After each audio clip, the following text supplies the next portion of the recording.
Yeah, something like this, it's good. And here you can see that with this mouse it means the sound is going through. And at the end of the class you just end stream, and then you can play this after, right? This is the one. Okay, so Unexpected sound. yeah, if he speaks, we will see the words.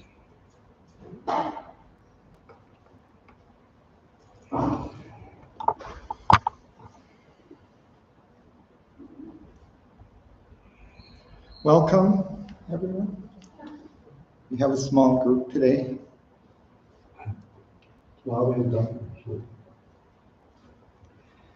So we're reading through Canto 3 on page 28.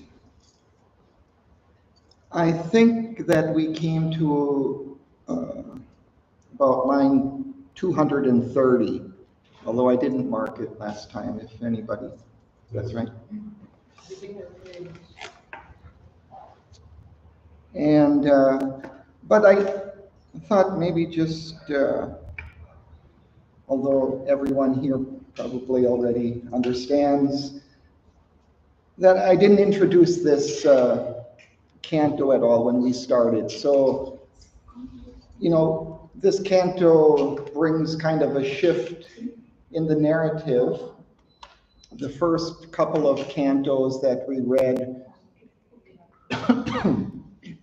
were kind of a prelude to the overall epic. And they kind of set the stage for the epic, and they ranged across a wide field of time, because we kind of began almost with the beginning of creation out of the inconscient. And then there was kind of an extraordinary passage where some being from the far Beatitudes comes and enters into the creation, a being of light. It's almost as if maybe a kind of a first incarnation of the Divine Mother, something coming, seeking for a soul. And then, and that's kind of linked up with the dawn. And then that light kind of dissipates in the earth atmosphere, maybe, you know, into the inconscience of the earth. And there is the light of common day. And then, so it's kind of, this celestial light is kind of diluted and it becomes the light of common day. And then we have Savitri awakening on that morning. So he kind of creates this kind of link in a way with Savitri. And then we're introduced to Savitri. And we're given kind of a picture of her of being an avatar that has come to conquer death. And in the second canto, he presents the issue of the epic in greater detail, linking it more with Savitri's personality. She's an extraordinary being, kind of an incarnation of the Divine Mother. And she's come to conquer death, to face death. And we're given a little bit of the issue with, in her personal life, with the coming of the death of her husband, that she must face that and face that alone. And to kind of overcome the wheels of fate and karma. But then we began reading in Canto 3, and then there's this shift, And it begins talking about her father, her human father, Aswapati. And it is he that has kind of brought Savitri here on earth, both, kind of physically as her father, but also through his aspiration, he brings the Divine Mother down into the earth to relieve it of its pain and suffering and death. So that's kind of the position that we're at. And now we see that he is a yogi king, and he's Sri Aurobindo describes him as the Lord of the Horse, as kind of almost a representative of aspiration and tapasya. So he's a great yogi, and he's aspiring here in this canto, and he's kind of carrying out a yoga, and there's kind of a three cantos here that describe kind of his yoga and the knowledge and realization that he has. And so we're in the first of these, the yoga of the soul's release. So this is describing his first psychic and spiritual realization, his realization of the spiritual consciousness above our normal consciousness, and his freedom from all the ties that tie us down to the earth nature. Okay. Larry, I have one question. Does Swapati represent for me some aspect of Sri Aurobindo history? Yeah, I think the descriptions that we see are very, they point very closely to Sri Aurobindo and his stature as a being, but also, in some sense, his character. Many of the commentators on Savitri have drawn a very close link and described the yoga of Aswapati as Sri Aurobindo's own kind of sadhana and yoga and realization. So I think we can say that. In some ways, I mean, the whole poem is a description of Sri Aurobindo's realization, but this particular aspect, I think we can say closely aligns with Sri Aurobindo. Thank you.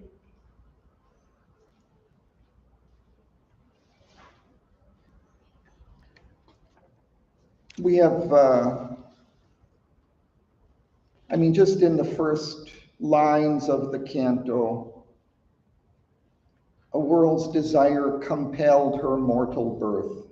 So her is Savitri, one in the front of the immemorial quest, protagonist of the mysterious play in which the unknown pursues himself through forms and limits his eternity by the hours, and the blind void struggles to live and see, a thinker and toiler in the ideal's air, brought down to earth's dumb need, her radiant power.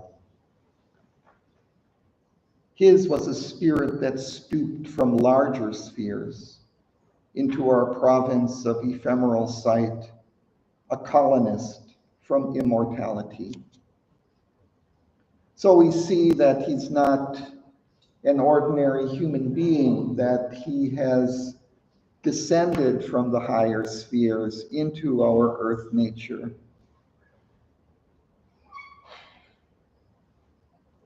And he has brought down Savitri's power.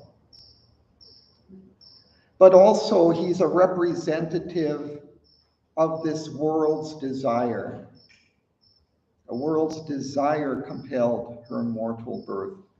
So he represents all the kind of aspiration that is there in the earth nature for something higher. And he is, in a way, a leader of that aspiration in the earth nature, the forerunner of that.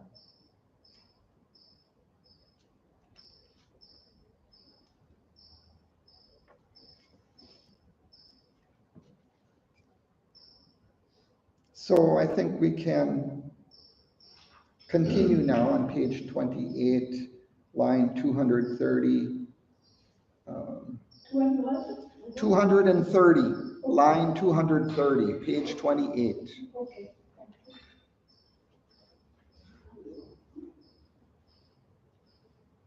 Helmut, would you like to begin? The inner planes uncovered their crystal doors. Strange powers and influences touched his life. A vision came of higher realms in the past. A consciousness of brighter fields in the skies, of beings less circumscribed in belief and subtler bodies than these passing flames. Objects too fine for our material class. Acts vibrant with a superhuman light. And movements pushed by a superconscious force. And joys that never flowered through mortal limbs. And lovelier scenes and words and happier lives. A consciousness of being is a knowledge which became what it perceived, replaced the separated sense and heart, and drew all nature into its embrace. The mind learned how to read the hidden worlds. Air glowed and teemed with marvelous shapes and hues. In the nostrils quivered celestial fragrances, and the tongue lingered the honey of paradise. A channel of universal harmony. Hearing was a stream of magic audience, a bed for occult sounds earth cannot hear. Out of a copper track of slumber sight, the voice came for truth submerged, unknown, that flows beneath the cosmic surfaces. Only with an omniscient silence heard, held by an intuitive heart and secret sense. It caught the burden of secrecy sealed and done. It was the unfulfilled demand of earth and the song of promise of unrealized heavens, and all that hides in omnipotence. Thank you. Anandi? Quindi un system trauma began on its long listening through that burst it was insoluble doubt and pilgrimage without hope. A laughter sleepless, fresh, cold and spring, and murmurings of desire that cannot die. A cry came of the world we like to be, the grandeur and greatness of his will to be. A call of the soul's adventure into space, a traveler through the magic centuries, and things left in matter's universe, in search of the mystic meaning of his words, and joyful high-speed response, its throb of satisfaction and content, in all the sweetness of the gifts of life, its large breath and curse, and thrill of hope and fear, its taste of pangs and tears and ecstasy, in rapturous, poignant beat of sudden bliss. a soul of compassion, and an ending life. A murmur and whisper of the intense sound, which crowd around my heart, that I no enter, swelled into the canticle of all that suffers to be still on me, and all that labors may vainly to be born, and all the sweetness known will ever taste, and all the beauty that will never be. In Auroville for deaf mortal ears, the wide world lives, striving to walk the stupendous chant, in which life strives to fit our rhyme with here, melting our limit to illimitable, canning the finite to infinity, the long materials from subconscious scales. The standard of primary ignorance, answer to that inarticulate question, where stood its light image and thunder hymns, the radiant hymns of Lennox prison, and the anthem of the superconscious life. Thank you. Neil? All was revealed and more can here express. Vision and dream were fables spoken by truth, or symbols more veritable than fact, or what truth enforced by supernatural scenes. Immortal eyes approached and looked in his, and beings of many kingdoms heard and spoke.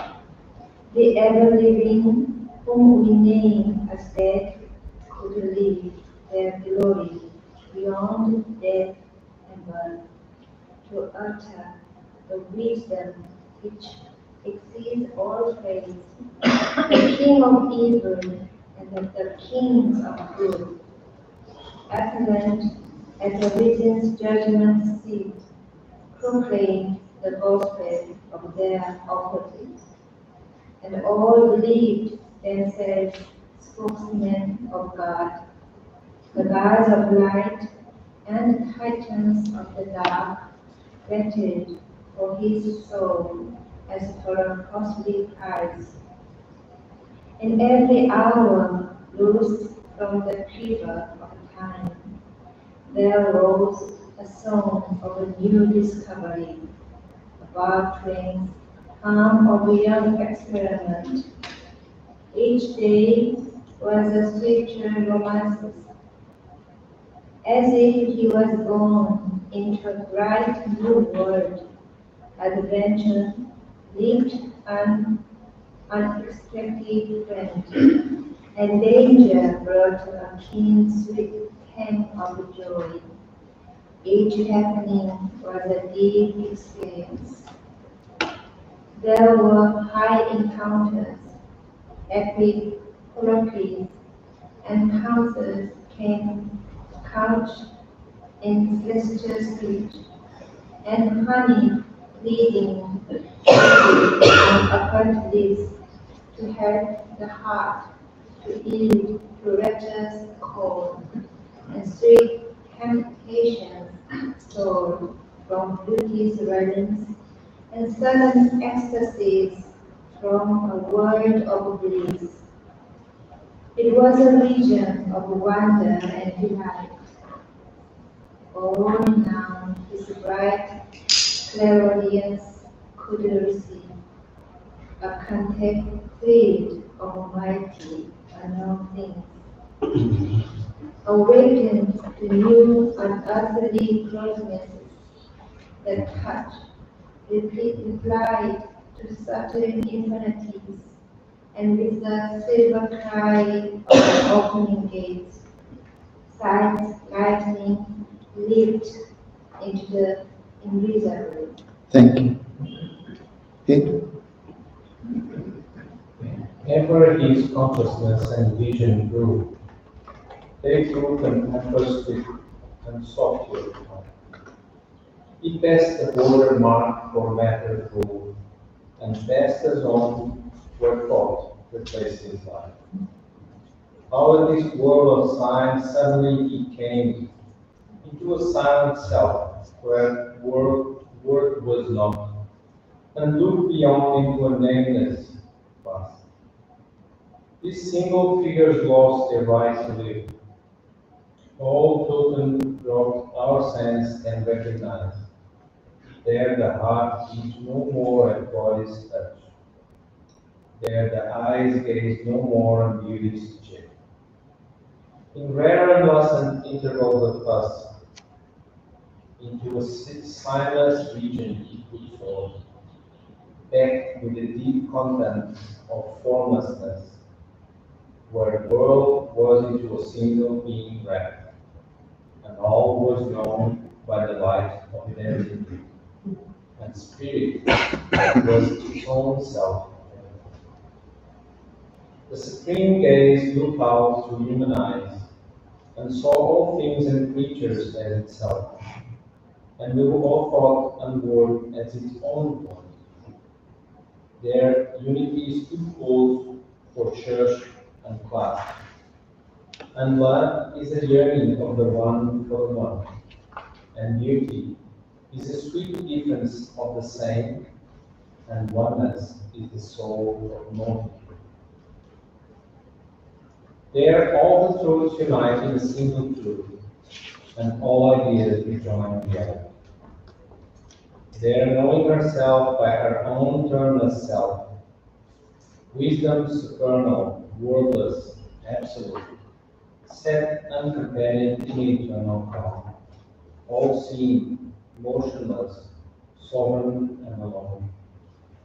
Their knowledge needs not words to embody idea seeking a house in boundlessness, weary of its homeless immortality, asks not in thoughts carved brilliant selves to rest, whose single windows lit outlook on things, sees only a little arc of God's vast sky.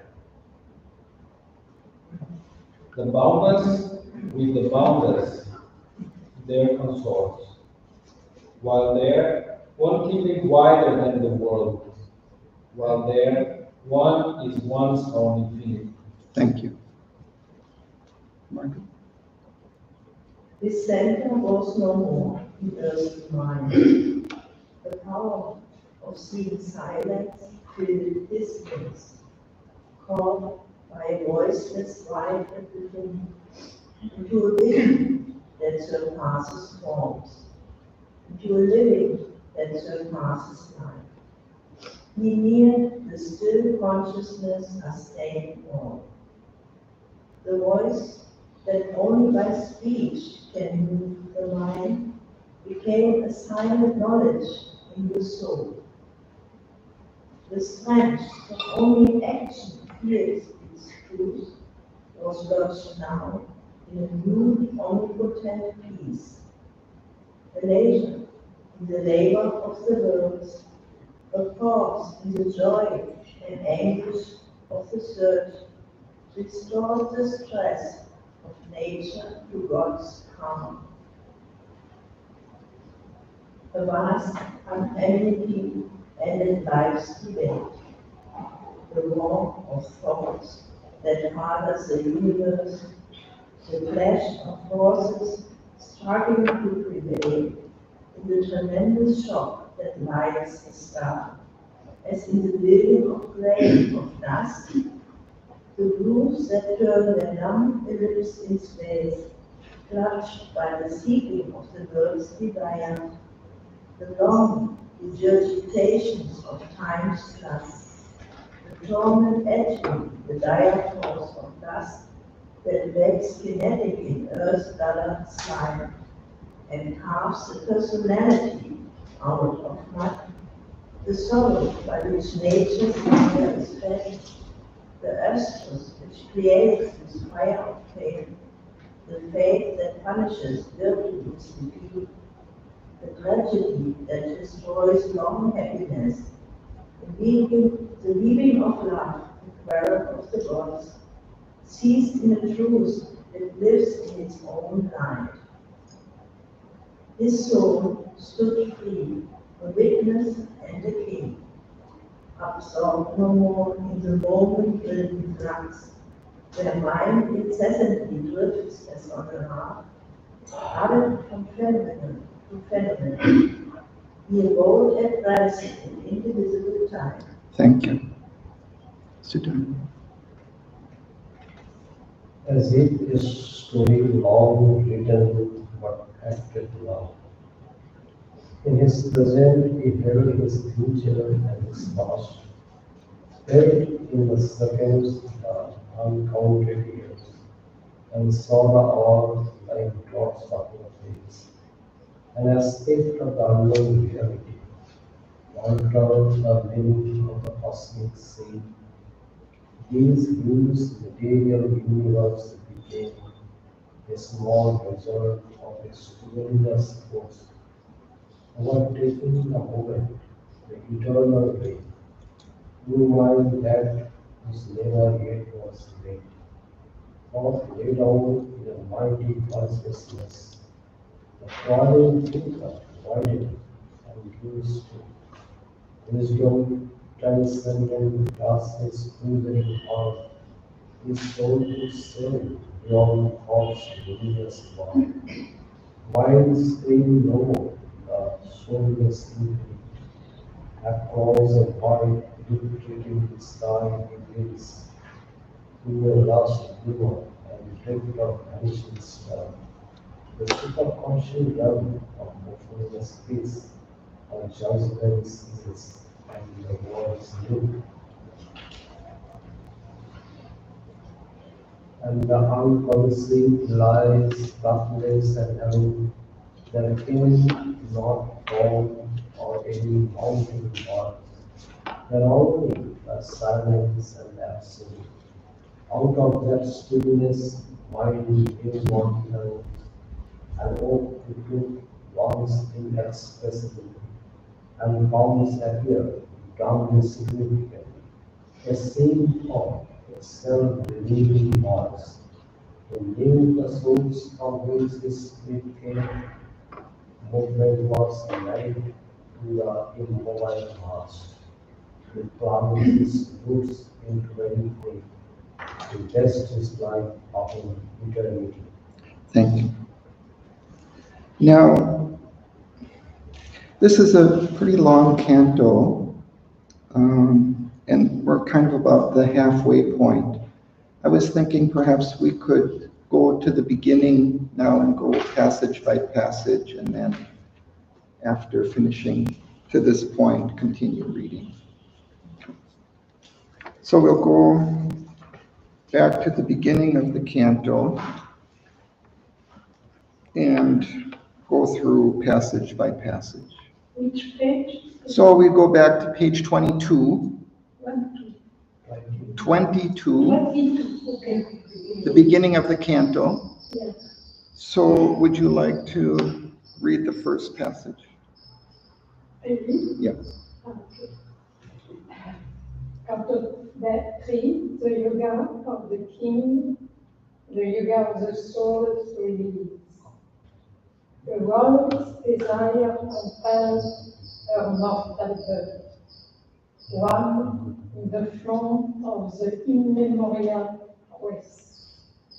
Protagonist of the mysterious play, in which the unknown pursues himself through force and limits his eternity by the hours, and the blind void struggles to live and see.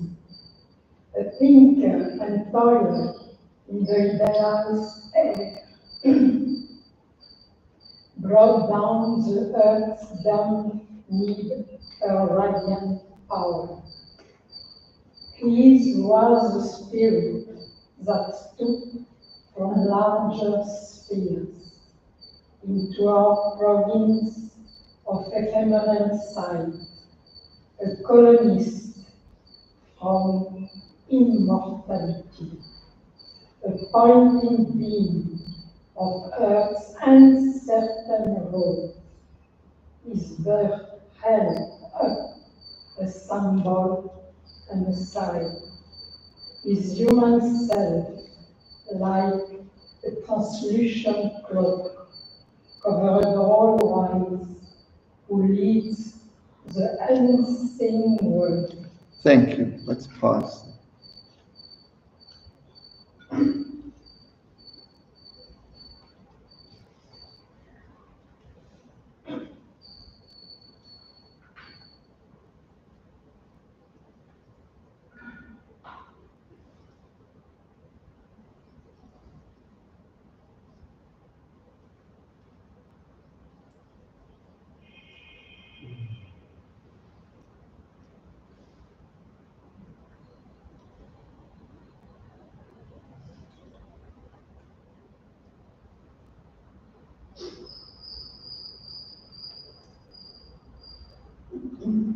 So we're given an introduction here to Aswapati, Savitri's human father. And we see that he's not an ordinary human being, that his was a spirit that stooped from larger spheres into our province of ephemeral sight.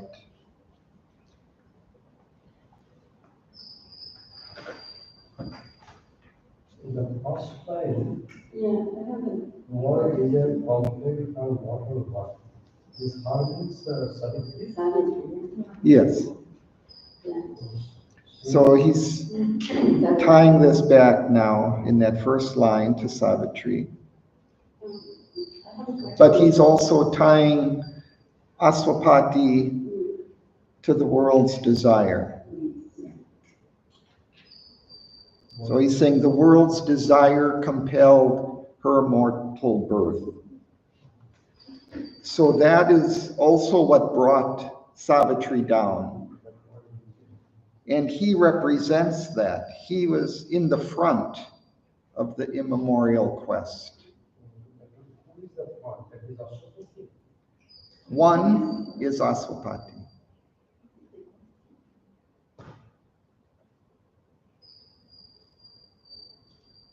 Yes. You had a question? I have my Savitri at the beginning, and his was spirit is when he's speak talking about. Correct. I grabbed it, I wrote this, I don't know where. Yes, that's correct. The first line is Savitri and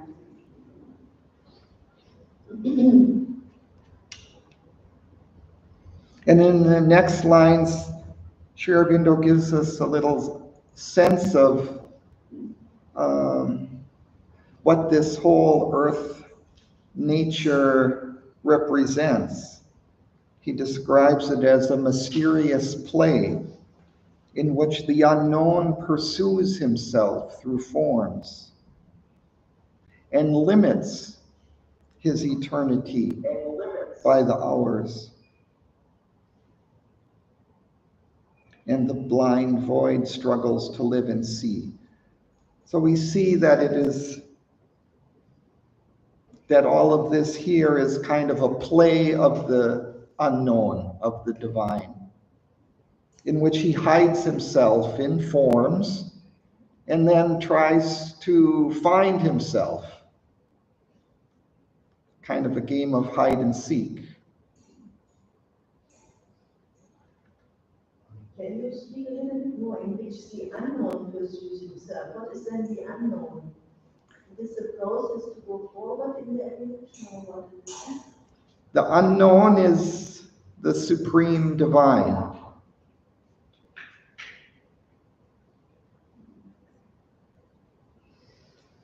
And one in the front of immemorial quest, what does it mean?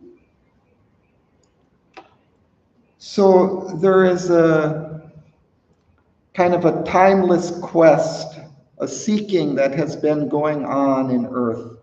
We can't remember where it started. It's immemorable. We can't remember. So he is in the front of that quest. He is leading that quest, that search. And that search again is the unknown hiding himself in forms and trying to find himself.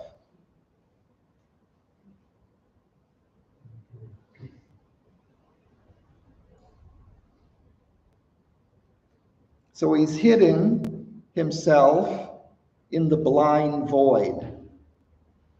And then that blind void kind of wakes up and struggles to live and see. And then again, it kind of shifts to Aswapati. He was a thinker and toiler in the ideals era. So now it's kind of looking at him as a great yogi, seeking in the higher consciousness. And he brought down to earth in that seeking Savitri and her radiant power. She represents this radiant power of the divine.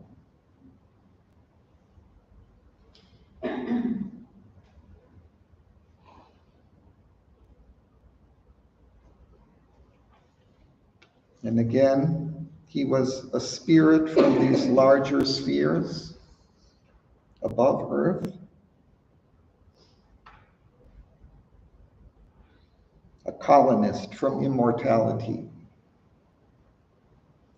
Colonist implies that he's seeking to create kind of a new province of the divine realm here on earth, create a colony of the divine here.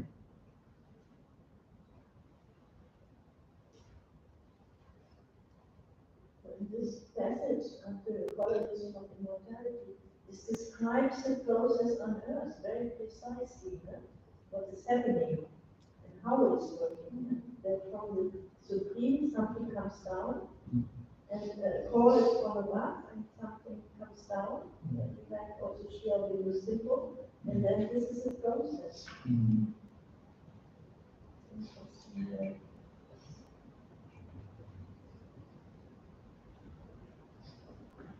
And it is dark need and primordial quest. Both to this similar. That means what we want in our life, that we please, harmony, all these things. Brought down to earth's dumb need, her radiant power. Here I think, well, dumb means unable to speak. So the earth has this kind of need and aspiration, but can't really articulate it, doesn't really understand what it is. It's kind of striving, kind of instinctually in a way.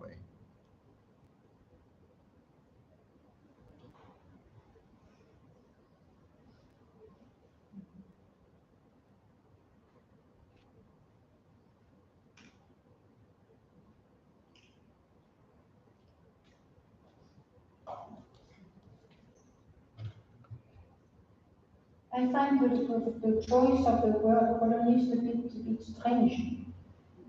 We usually associate not very positive things with colonists.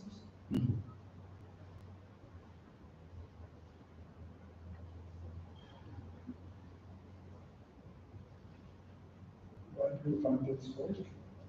Why do you find that strange? Because of the modern connotation is not politics, very of usual. modern politics. It was never like this. Colonial was to discover and find out new places for human beings to live. It was not occupying other people's places. Not in the beginning. Yeah. So it has no political connotation. That was after history. Yeah. In South America, you know, people from Europe live in countries, Argentina, they came and they make colonies, and that's the kind of agriculture and work together with the local people. The beginning was fantastic. After the war, till now, it's not like that. At the beginning, I think that here is that big, that powerful. I wrote around the colonists who established a great civilization, a spiritual path.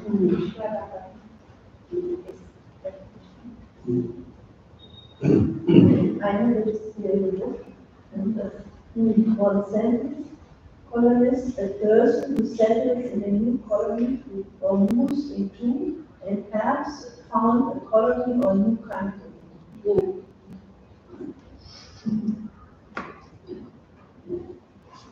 I think you're a colonist if you see your purpose in life as possessing, whether things or property, etc. So that is a political, gives it a political dimension.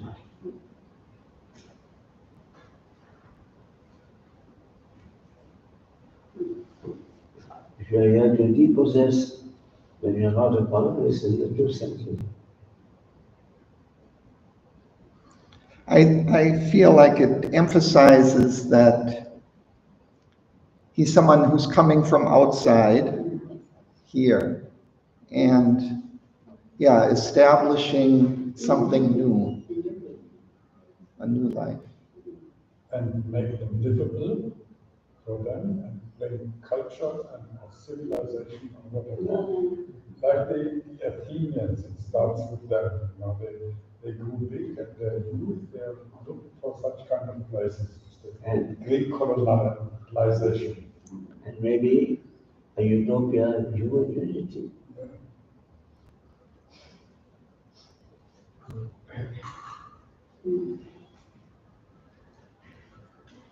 I think, we tend nowadays to look upon it as kind of a negative thing, but also there is the positive side to it in a sense too, of kind of bringing a higher culture, an intellectual seeking, a better life, all these things also colonies brought. I have an opportunity to work in two inside the country. One was French in one province, and the other was Jewish. And both were very interesting, absolutely different. No? The French colony was more intellectual and like that, and the other was much more on the ground. But still now, after 200 years, they still having this positive thing. No? Now colony, you cannot say South America, but before it was really interesting. Mother, why he, mother mentioned about dignity, no? Like Alexander Napoleon, and also.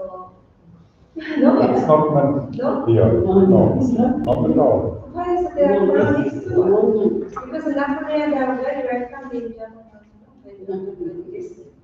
No, this is the modern interpretation. Before it was just like finding a place in an area which so far nobody has lived in. Yeah. And make it livable. I think a lot of colonists escaped from religious persecution, political persecution. They had no choice but to go. And sometimes they didn't even know where the land is, or they landed where they were not supposed to land. Like they discovered religions. When they go there to discover religion, it just happened. Before they went to give, now they go to pay. Yeah. Now it's like Once the successive generations realize they're not a good thing, then they want to protect it, and then they want to build kingdoms and sovereignty, etc. Tineke, would you like to continue?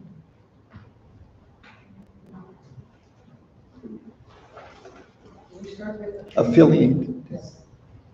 affiliated to cosmic space and time, and paying here God's debt to earth and man, a greater sonship was his divine right. Although consenting to mortal ignorance, his knowledge shared the light ineffable, a strength of the original permanence, entangled in the moment and its flow. He kept the vision of the vast behind. A power was in him from the unknowable, an archivist of the symbols of the beyond, a treasurer of superhuman dreams. He bore the stamp of mighty memories and shed their grandiose ray on human life. His days were a long road to the supreme, a skyward being nourishing its roots on sustenance from occult spiritual founts, climbed through white rays to meet an unseen sun. Thank you.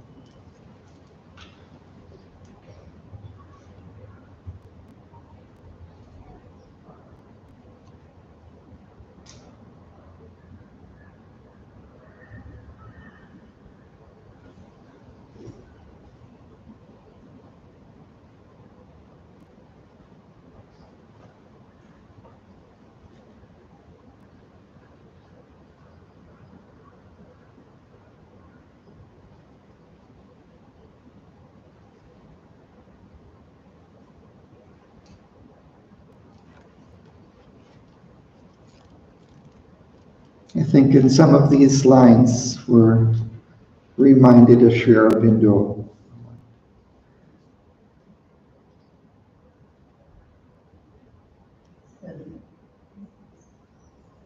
Can you speak more about and tell me about step to earth and man? What God's step is? Is it to bring fire spirits down? Or it's down? Yeah, I think of it as, our earth life is full of difficulty and suffering, death, all the bad things that are here in life that we have to go through. God has created this, and yet, we have to suffer all of this. So, in a way, he has a debt to pay us. He owes us something more, perhaps, than what we have now. Some release from this pain and suffering, and perhaps something even more than that. Larry, recently I listened to Agenda Mother. Mother said when you suffer in the body especially, your appartenance from the past. Your body is an old creation. When you change this old creation, you come in new and joy and love and giveness. It's incredible. It's very, very, very important, this aspect. In the body, especially, not mind, vital, physical. But it's very, very, very interesting. When Rami told me last time, sorry? How does this relate to God's death? No. He tell about suffering. Alors I give him answer about that. But also it brings it, it kind of makes it, I think, personal in a way that as we open to him also, he releases us from this. I think I would perceive it as a promise and a pledge to humankind, God's death, which he fulfills subsequently to us, but each of us. I think that God created everything, and He put us in this difficult suffering world. So it is His death. He has to pay fully for us. That's what He has come for the answer. And he is, in a way, he's leading us out, right? He is the forerunner. He's showing us the way to go. All the avatar came for that. But we were a little hungry again. We can.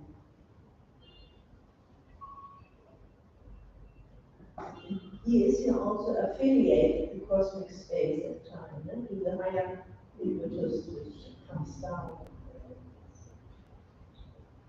Can I ask something? Why is Auroville is about Advaita? Could you speak louder? Sorry. Auroville is Vedantist, yeah? Advaita, non-dual. So why are we constantly using the word God? God, man, all that dichotomy falls into Dvaita, not Advaita. Yeah, In Advaita, I don't know that I would classify him no? in that way Oh, I see. necessarily. I mean, when you say non-dual and that, it's kind of suggestive of kind of a impersonal oneness. I mean, I think He doesn't fall into Auroville. he would say that's kind of maybe one aspect, but there is also the world, there is also the personal divine. So all of these things he also admits. Bring that into Savitri. He brings all of that into Savitri. So, His sense of the divine is, it can't be like tied to this aspect or that aspect. because I find the distinction between religious and spiritual is a thin red line. Very difficult to. Sometimes spiritualists talk as though they're religious people, and sometimes religious people talk like they're spiritual.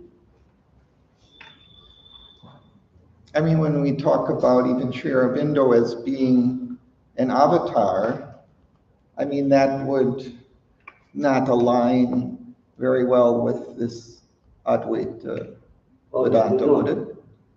Oh. I don't know. I mean, you may know more than me. No.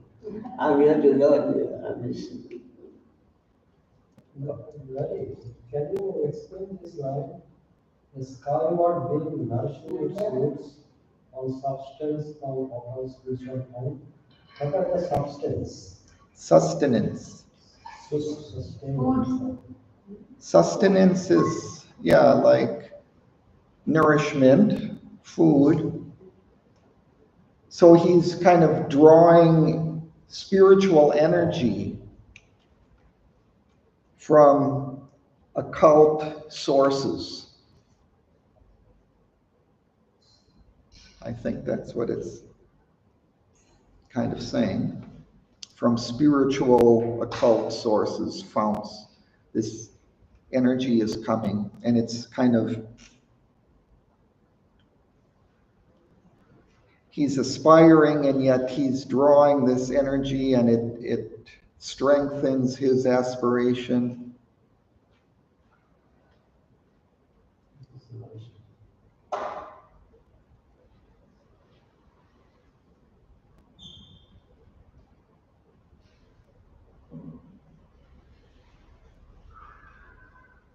Climb through white rays to meet an unseen sun.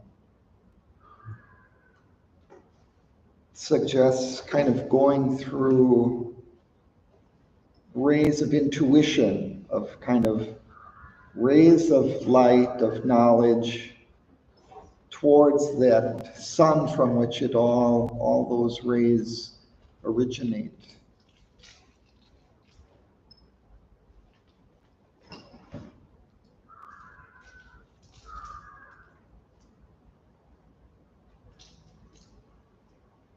But I like this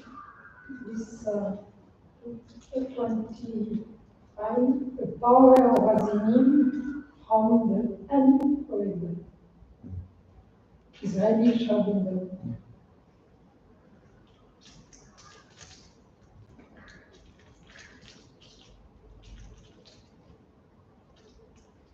And how about this archivist of the symbols of the beyond?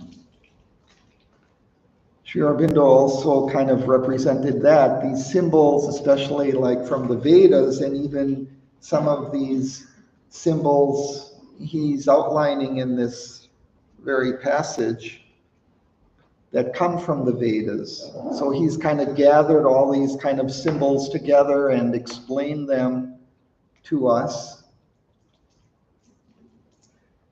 For example, just the unseen sun. I mean, it was him who, kind of identified that as the supramental light, the sun representative of that. These rays of light, all these things are in the Vedas, are described there. Like a fire, a sailing heaven, his will a hunter in the trails of light. All of these are symbols from the Vedas. So he's gathered all of those together and understood them, deciphered their significance. In this context, for me, it's also interesting that there is a strength of the original permanence. And that the original permanence has a strength. I think that is not so much known in our normal thinking. But the original permanent is not when you go to origin. You are permanent in this origin. Original permanent. For me, I understand like that. I'm not sure what you're saying, that you go out to that? To origin and you stay permanent in this level of consciousness.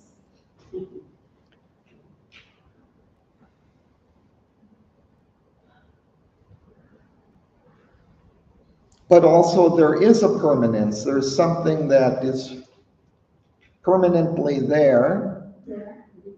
A divine that's always there. Yeah. And that has power. Yeah.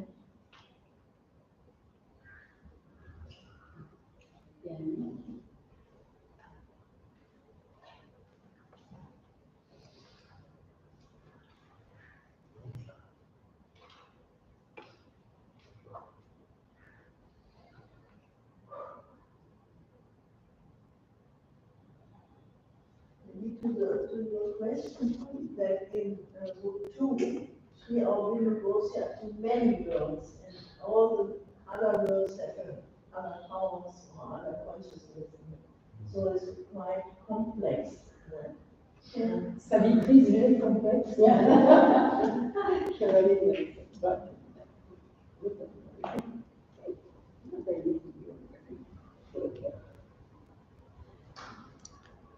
Shall we continue? But now I've lost the line, I'm not sure. Turia, are you next? Yeah. His soul? Huh? Yes, More down. Yeah. An ocean?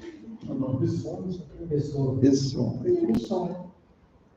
His soul lived as eternity's delegate. His mind was like a fire, a sailing in heaven.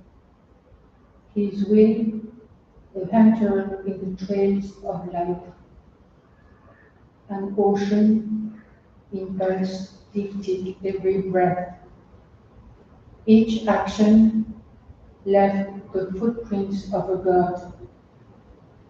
Each moment was the beat of puissant wings. The little plot of our mortality, touched by this tenant from the height, became a playground of the living infinite. This bodily appearance is not all. The form deceives. The person is a mask. Hid deep in man, celestial powers can dwell. His fragile ship conveys through the sea of years an incognito of the imperishable. Thank you.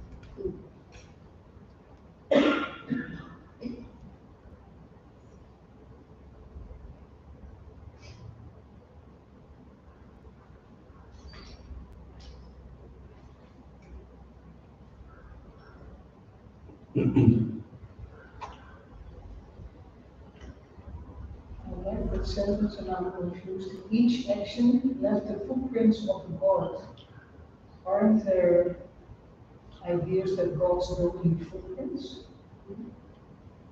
I don't know. I never heard that. Because I read that or heard that something like that they move, but they don't leave footprints. But here,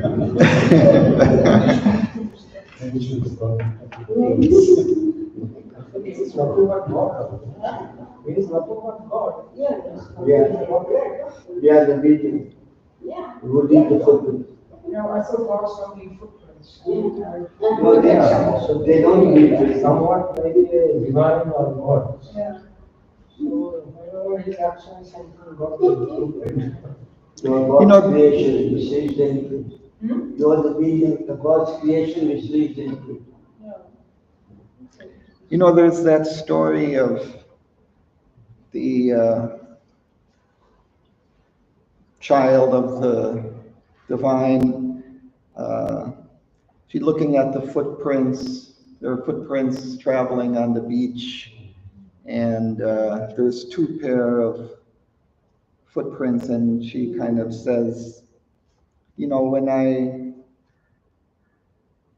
when it became difficult, when there was trouble, there was only one set of footprints, and she says, why did you leave me? And the divine says, well, no, at that time I was carrying you.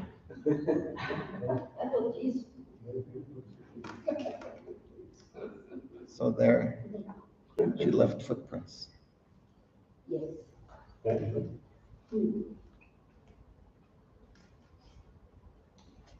And I think this verse also refers to what Auroville was doing in his yoga. He described in the record of yoga, he describes how each one of his almost seconds he was doing something occultly in the world or in India or in his disciples, or he was trying to move an ant, or each one of his moments was having a momentous, enormous impact on our earth. I think it refers to that also. This book itself is a footprint of Savitri. Yes. See, what story is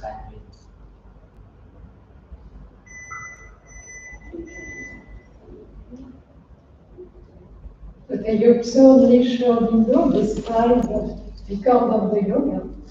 It's very, very difficult book. I have in agenda of the mother, I read. It's incredible.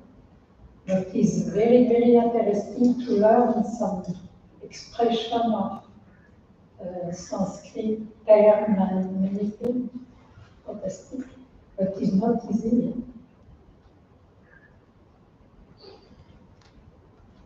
Yeah, there he describes a lot of the development of his occult powers. And you see that in his diary, I mean, he uses all these Sanskrit and kind of Vedic terminology. For him, that was kind of the natural, easy, more direct kind of language than to express it all in English. Very, I find a difficult word, and incognito. Yeah, incognito is one who is concealing his identity.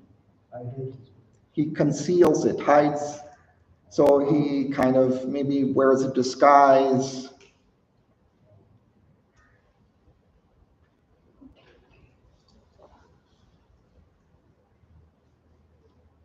So he's kind of describing, in a way, either an avatar or a great being that's come here from the divine realms, who's living among people, but, you know, if you meet him, you may not know that it's such a great being. Perhaps it refers also to all of us in a way, because we have a soul, but we are not really aware of it. But it's there incognito, like a trace of it. Like. we're also wearing disguises.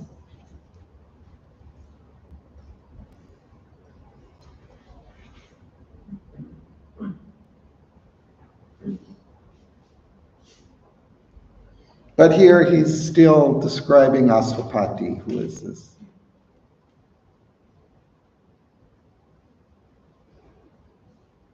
Adi, would you?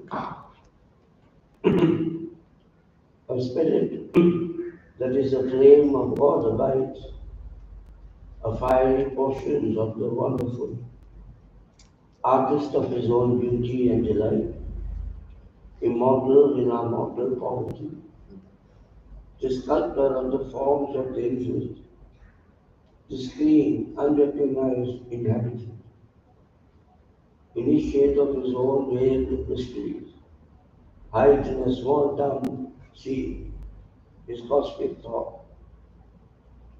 In the mute strength of the occult idea, determining predestined shape and act, passenger from life to life, from scale to scale, changing his image self from form to form. He regards the icon growing by his gaze, and in the womb foresees the coming God.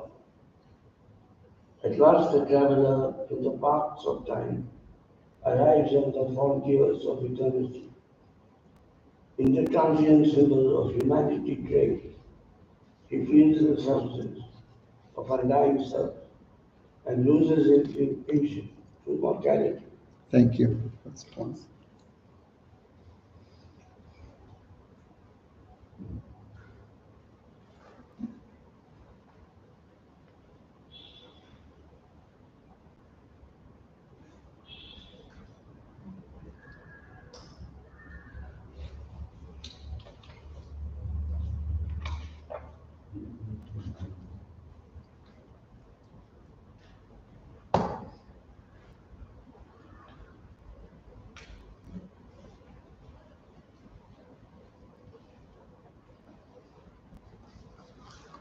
Here, I think Turia's point is brought out that it's not just in Aswapati, but in all of us also, the divine inhabitant is there.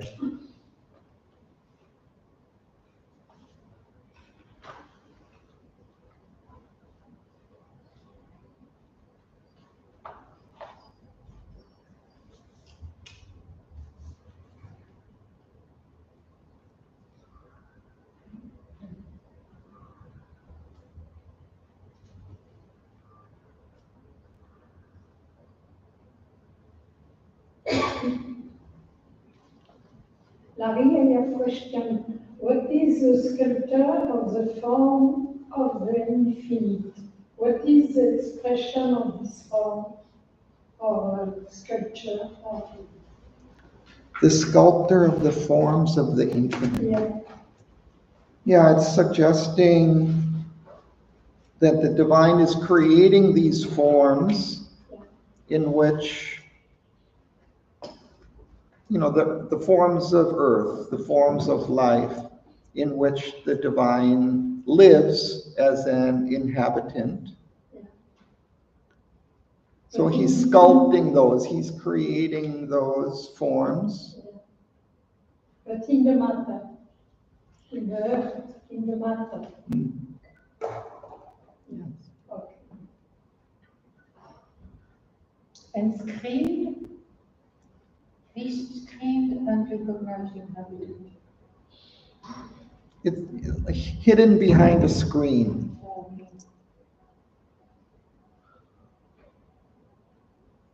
That means Aswapati's physical body is talking about?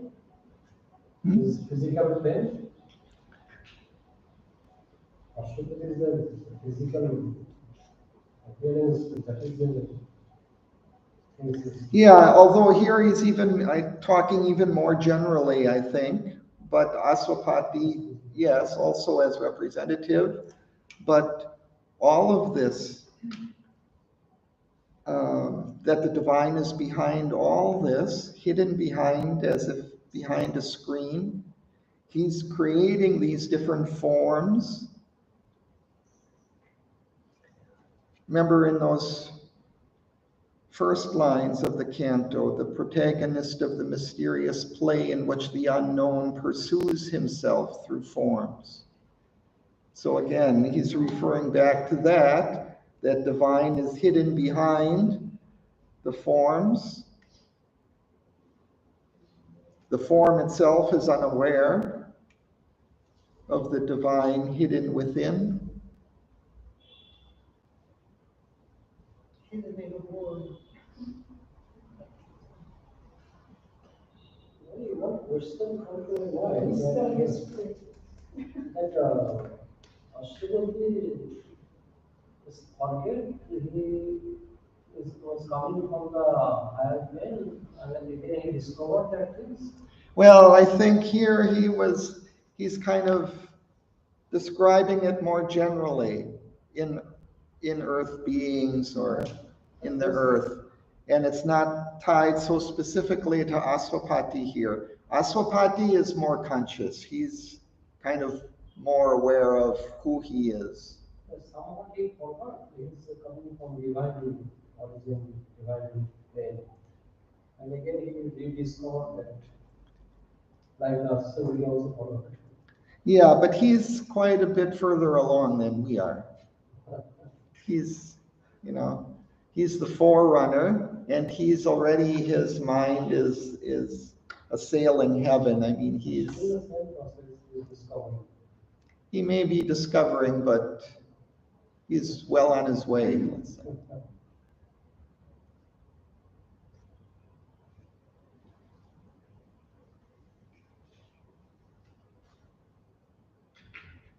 And then kind of, at the end of this particular passage, Sri Aurobindo says, "At last the traveler in the paths of time arrives on the frontiers of eternity. In the transient symbol of humanity draped, he feels his substance of undying self and loses his kinship to mortality." So this is more where Aswapati is situated.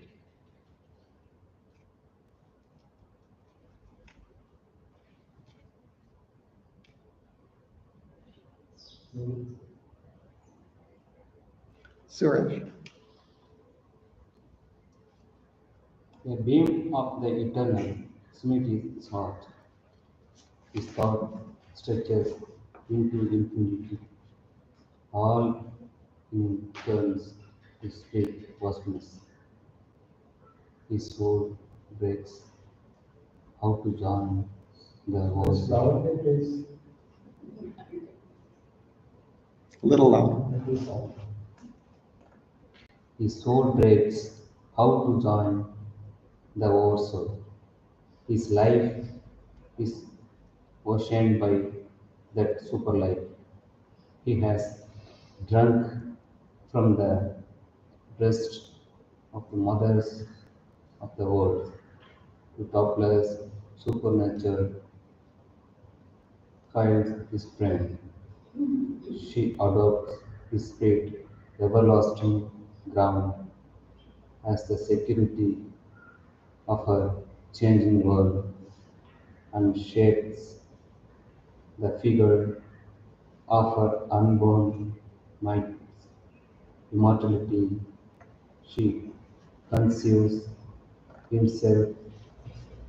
herself in him, in the creator, the unveiled creatrix works. Her face is seen through his face, her eyes through his eyes.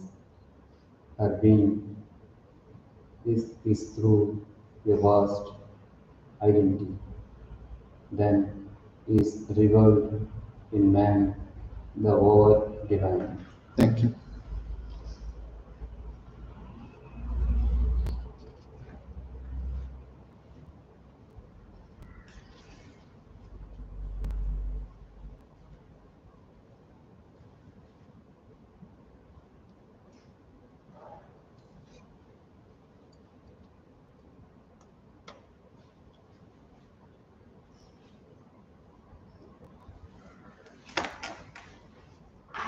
So the divine hidden in creation eventually evolves and reaches this point where he opens up, he begins to see the divine, and the divine force flows into him.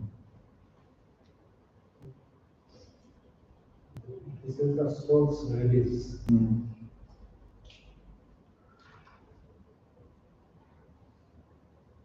To smite is to strike, no?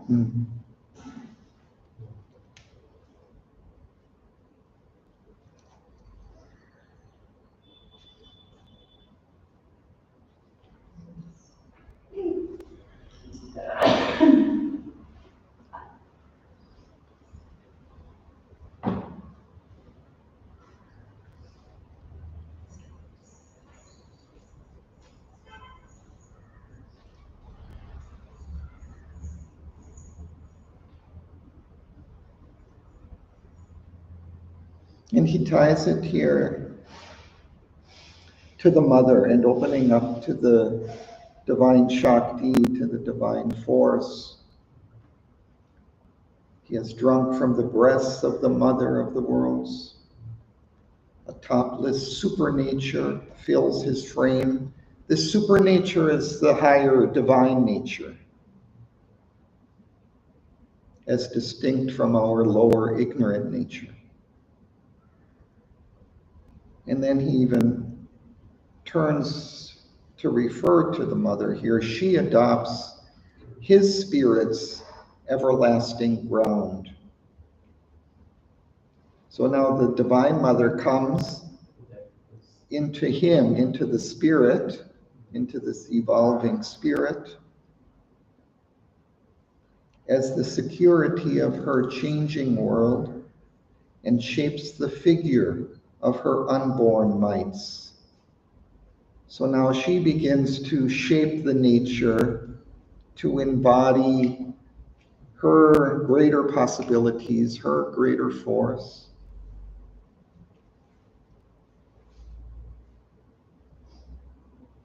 She conceives herself in him. In the creature, the unveiled creatrix works.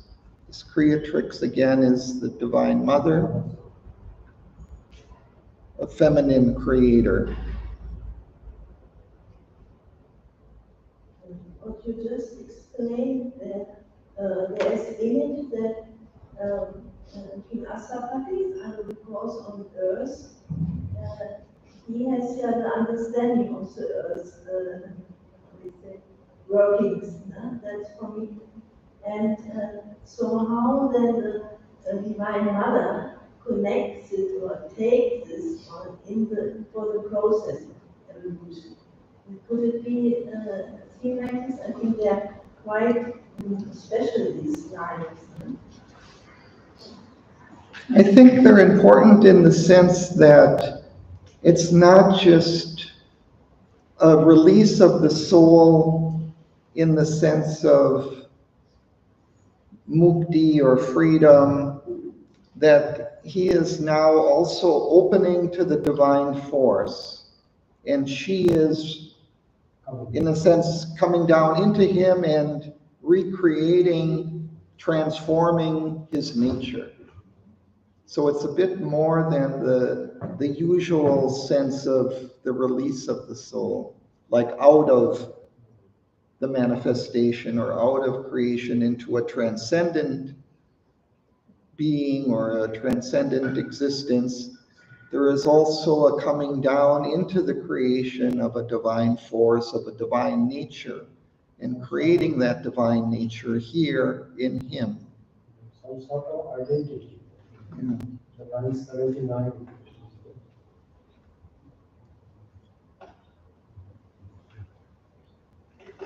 And then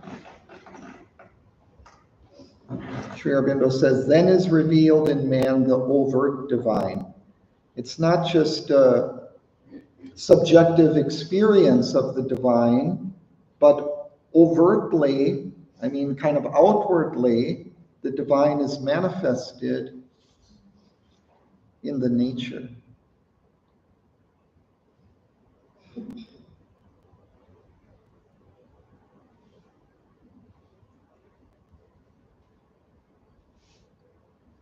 And she said that she adopted his spirit's everlasting mother. She, mother, the spirit. Yeah.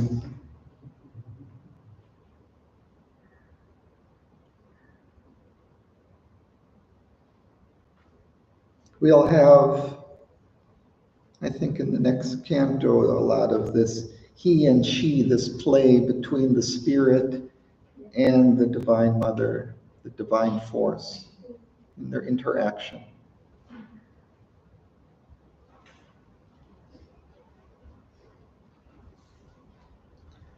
I think we can stop.